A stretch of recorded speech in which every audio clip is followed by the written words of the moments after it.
Details చూద్దాం. మున్సిపాలిటీలు కార్పొరేషన్లలో విడుదల చేసిన డ్రాఫ్ట్ ఓటర్ల లిస్టుపై తెలంగాణ బీజేపీ అభ్యంతరాలు వ్యక్తం చేసింది. ఈ విషయంపై తాజాగా ఎంపీ డీకే అరుణ స్పందించారు.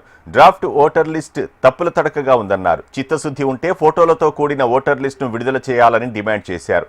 ఓటు హక్కు దుర్వినియోగం కాకుండా ఎన్నికల కమిషన్ చర్యలు తీసుకోవాలన్నారు డీకే అరుణ.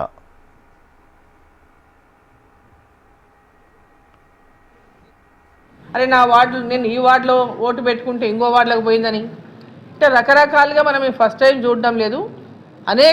అనేక ఎన్నికల్లో మనం ఇది గమనిస్తూనే వస్తున్నాం. కానీ పూర్తి స్థాయిలో దీన్ని సరిచేయడంలో ప్రతిసారి కూడా ఈ లోకల్ బాడీ ఎలక్షన్లనే కరెక్ట్ చేయగలుగుతారు. వాస్తవంగా చెప్పాలంటే గ్రామ సర్పంచ్ ఎలక్షన్లు కానీ, వార్డు మెంబర్లు కానీ, మున్సిపాలిటీలు కానీ అంటే ఇప్పుడే కనుక వాటిని సరి చేయలేకపోతే సరి చేయడం కూడా చాలా ఇబ్బందిగా మారుతుంది. కాబట్టి దీని మీద ప్రత్యేకమైనటువంటి దృష్టిని పెట్టి రాష్ట్ర ఎన్నికల సంఘం దీన్ని ఎంబడే అన్ని విధాలుగా రెక్టిఫై చేసి ఓటర్ లిస్టును కొత్త ఓటర్ లిస్టును ప్రకటించాలని చెప్పి నేను కోరుతా ఉన్నా.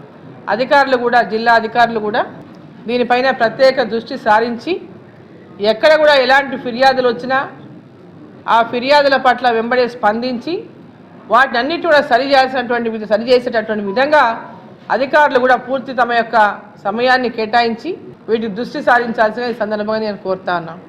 కానీ ఇమ్మీడియట్గా ఈ డ్రాఫ్ట్ ఓటర్ లిస్ట్ ఏదైతే వచ్చిందో తప్పకుండా విత్ ఫొటోస్ ఇస్తేనే దీన్ని ఈ యొక్క వచ్చినటువంటి ఫిర్యాదులను కానీ, తీసుకునే ఫిర్యాదుల పైన కానీ స్పందించడానికి వీలుంటుంది, సమస్యను పరిష్కారం చేయడానికి వీలుంటుంది.